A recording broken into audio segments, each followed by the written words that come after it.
एक कॉमन सा सवाल आता है हमारे पास कि बच्चों में अंडरस्टैंडिंग डेवलप कैसे करें। इसको हम ऐसे समझ लेते हैं कि रिसेप्टिव लैंग्वेज कैसे डेवलप करें। उन बातों पे जाने से पहले पेरेंट्स में अंडरस्टैंडिंग है कि नहीं, इस बात को समझना सबसे ज़रूरी है। अगर आप में अंडरस्टैंडिंग है तभी आप बच्चे में डेवलप कर पाएंगे। आपको समझ आ जाए कि अंडरस्टैंडिंग किसको कहते हैं तो बेहतर है।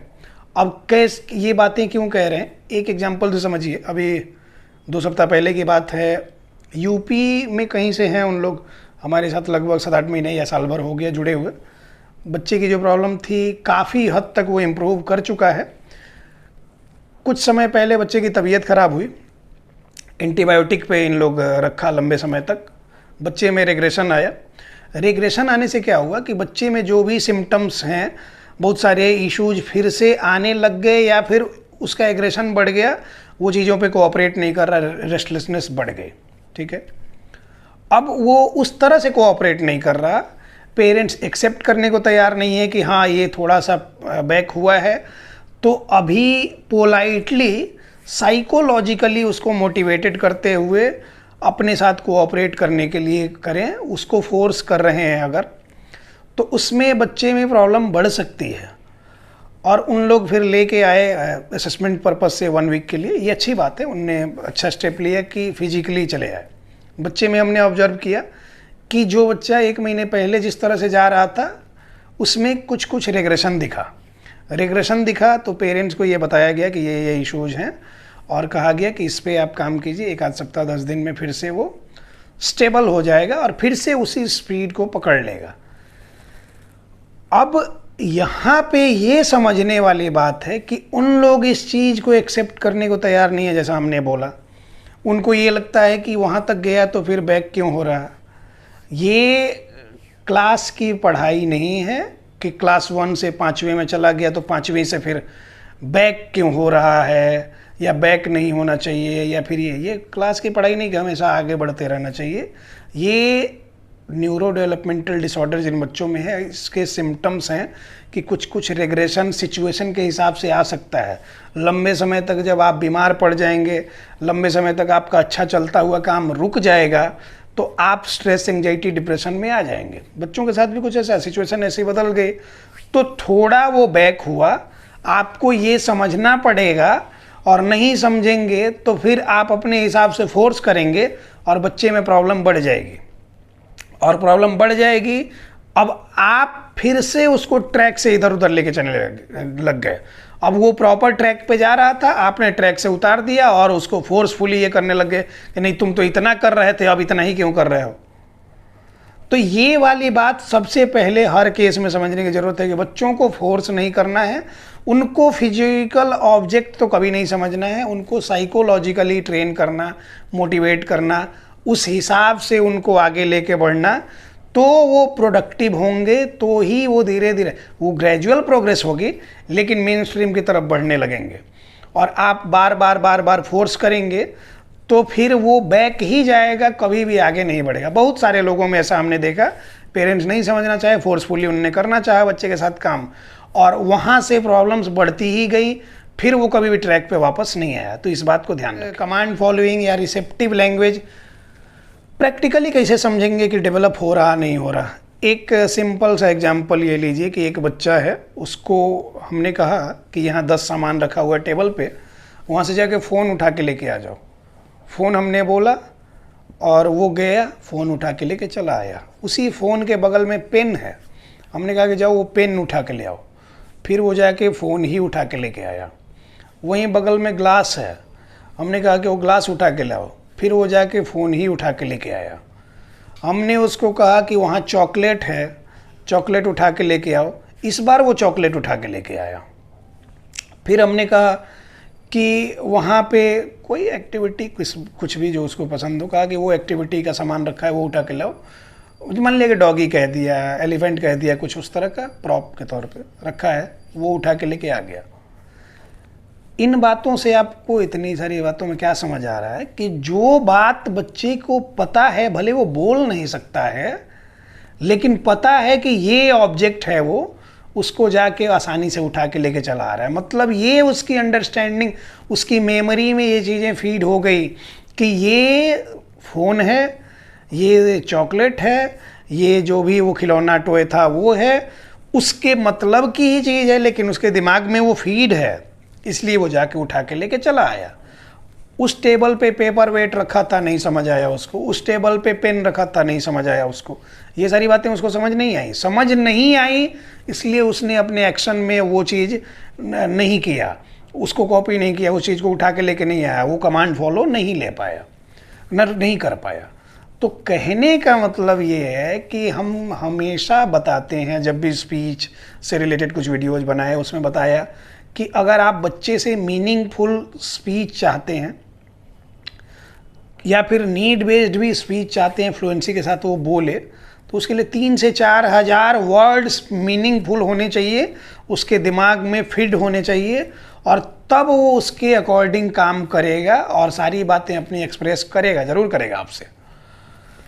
ये ना करके हमको 10-12 चीज़ें बच्चे को सिखा दिया और लगता है कि अपने मतलब की सारी चीज़ें तो कर लेता है, लेकिन और सारी चीज़ें नहीं बोलता है। क्यों नहीं बोलता है? क्योंकि आपकी समझदारी में कमी है। उसमें समझदारी कहाँ से डेवलप होगी? आप कह रहे हैं कि सिर्फ 10 बातें वो घर की जानता हो, 10 चीज़ों का नाम जानता हो। अब टेबल जानता है, टेबल पे कुछ रखा है उसको नहीं जानता है, शीशे के ग्लास में रखा है कि स्टील के ग्लास में रखा है। अब शीशे के ग्लास में रखा है, दूर से देख के हम कुछ कलर के हिसाब से कहते हैं ये चीज़ हो सकता है, वो चीज़, उसको उसका पता ही नहीं है, तो वो कैसे बता पाएगा? तो मीनिंगफुल बात कैसे आएगी? टेबल तक कह देगा, ग्लास तक कह देगा, ग्लास में क्या रखा कैसे पता? उसके बारे में अवेयर होगा। मान लिया कि आपने ग्लूकोज घोरा ऑरेंज फ्लेवर में, आपने वो घोल दिया, क्या बोलते हैं, जो मैंगो फ्लेवर में ग्लूकोज घोल दिया। फ्लेवर पता हो कि मैंगो का ऐसा होता है, कलर ऐसा होता है, ऑरेंज का ऐसा होता है, ऐसा होता है, वो नींबू वाला आता है, वो घोला है। बच्चे को पता तो हो कि क्या है, तब तो वो बात वो एक्सप्रेस कर पाएगा। तो जब उसको पता ही नहीं है तो एक्सप्रेस नहीं करेगा। तो अब कौन सी अंडरस्टैंडिंग, आप में कमी या उसमें कमी अंडरस्टैंडिंग की? आप लोग सिखाते नहीं, आप लोग मेहनत करना नहीं चाहते। मैक्सिमम लोग को हम देखते हैं कि सिर्फ शिकायत, ये है, वो है, वो है, वो है। किससे शिकायत? क्यों शिकायत? क्या मिलेगा आपको? काम आपको करना है, बच्चा आपका है। मान लिया कि हमारे पास आप आ रहे हैं, 6 महीने आए, साल भर आए, अब आप कह रहे हैं कि इतने दिन तक ये नहीं हुआ, उतने दिन तक वो नहीं। कभी नहीं कहा गया कि होगा कि नहीं होगा। आपके मेहनत पे पूरा डिपेंड करता है। आपको सही रास्ता दिखाना हमारा काम है। आपको नहीं ठीक लग रहा, आप जाइए कहीं और देखिए, वहाँ जाके भी आपका वही रहेगा। आप अपने में चेंजिंग नहीं ले आ पा रहे हैं। प्रॉब्लम ये है, दूसरे पे डिपेंडेंट रहना प्रॉब्लम नहीं है। तो इसलिए अंडरस्टैंडिंग डेवलप करने के लिए ये सारी चीज़ें मीनिंगफुली उसके दिमाग में फीड होनी चाहिए, तब वो एक्सप्रेस कर पाएगा। फिजिक्स के लॉ के हिसाब से ये होता है कि एनर्जी का क्या होता है, सिर्फ ट्रांसफॉर्मेशन होता है, उसको कभी भी डिस्ट्रॉय नहीं किया जा सकता। ये सब लोग जानते होंगे, इतना तो जानते ही होंगे। हम लोग दिन भर जो बातें बोलते हैं तो ये साउंड निकल रहा है, ये एक एनर्जी का फॉर्म है, ये इन्वायरमेंट में है, ये डिस्ट्रॉय नहीं हो रहा है, ये ट्रांसफॉर्म हो जाता है। तो ठीक उसी तरह से कहते हैं कि बच्चों को practically day to day life की एक्टिविटीज़ को सिखाने में आप ध्यान दीजिए। उसको डे टू डे लाइफ में जब सिखाने में आप ध्यान देंगे ना, तो 10 दिन, 15 दिन, 20 दिन से एक ही चीज़ सिखा रहे हैं, 21वें दिन हो सकता है कि वो उससे रेलेवेंट बातें आप नहीं भी किए, लेकिन वो चीज़ वो बोल देगा या चीज़ वो उठा के लेकर चला आएगा। एग्जाम्पल के लिए फ़र्ज कीजिए कि हमने एक टमाटर लिया, उसको रोज़ दिखा रहे हैं कि रेड है, कलर है, और टोमेटो है या टमाटर है। Tomato, tomato, red colour, tomato, red colour, tomato, red colour, tomato, या फिर टमाटर बोला आपने कि रेड कलर टमाटर, बात हो गई। 20 दिन तक हम रोज़ सिखा रहे हैं, 5 मिनट के लिए, 2 मिनट के लिए, 1 मिनट के लिए, जो भी है। 21वें दिन किसी दिन हम टमाटर की बात कर रहे हैं आपस में, मतलब बच्चे से नहीं, कोई और है घर में, उससे बात कर रहे हैं टमाटर या टोमेटो, वो फ्रिज खोलेगा, टमाटर उठा के लेके चला आएगा। हज़ारों बच्चों में ऐसा देखा हमने, पेरेंट्स ने बताया कि ऐसा ऐसा हमने देखा सर, ऐसा ऐसा ऑब्जर्व किया हमने, बहुत अच्छा लगा कि उस दिन तो हमने इस बारे में कुछ भी बात नहीं की, फिर भी ऐसा हुआ। तो क्यों हुआ?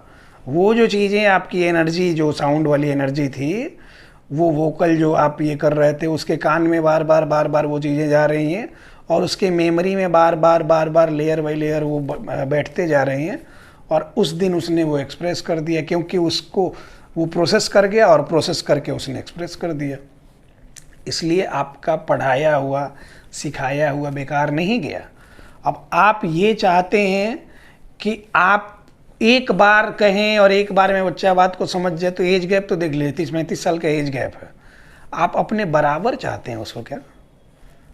तो बराबर अगर नहीं चाहते हैं, अगर आपको ये समझ में आ जाए कि मेरे बराबर तो है नहीं, एज में भी नहीं है, वो तो अपनी एज से भी पीछे चल रहा है, न्यूरोलॉजिकल एज गैप है उसमें, वो न्यूरो डेवलपमेंटल डिसऑर्डर है, तो ये तो प्रॉब्लम रहेगी। तो अपनी एज से जो पीछे चल रहा, तो आपको समझना चाहिए ना कि 6 महीने साल भर पीछे चल रहा। आप 10 साल का बच्चा देख रहे हैं तो आपको लग रहा है कि 10 साल वाले ऐसा ऐसा कर ले रहे हैं तो ये भी कर लेगा, नहीं कर पाएगा ना वो। तो इसलिए समझिए कि अगर 10 साल का बच्चा है, 2 साल पीछे चल रहा है, तो 8 साल के बच्चों वाली बुद्धि है उसकी, उस हिसाब से कीजिए ना उसको। वो कोई मिल गया फिल्म थी ना, उसमें ऋतिक रोशन, रोहित मेहरा करके जो कैरेक्टर रहता है, तो देखते हैं कि छोटे छोटे बच्चों के साथ उतना लंबू सा ये रहता है, वो डल रहता है, वो अपनी एज ग्रुप से पीछे रहता है, इसलिए ये। उसके बाद वो फिल्मों में जादू वाला कुछ होता है, रियल लाइफ में नहीं होता। रियल लाइफ में पेरेंट्स ही जादू बन सकते हैं बच्चे की नीड के अकॉर्डिंग काम करके।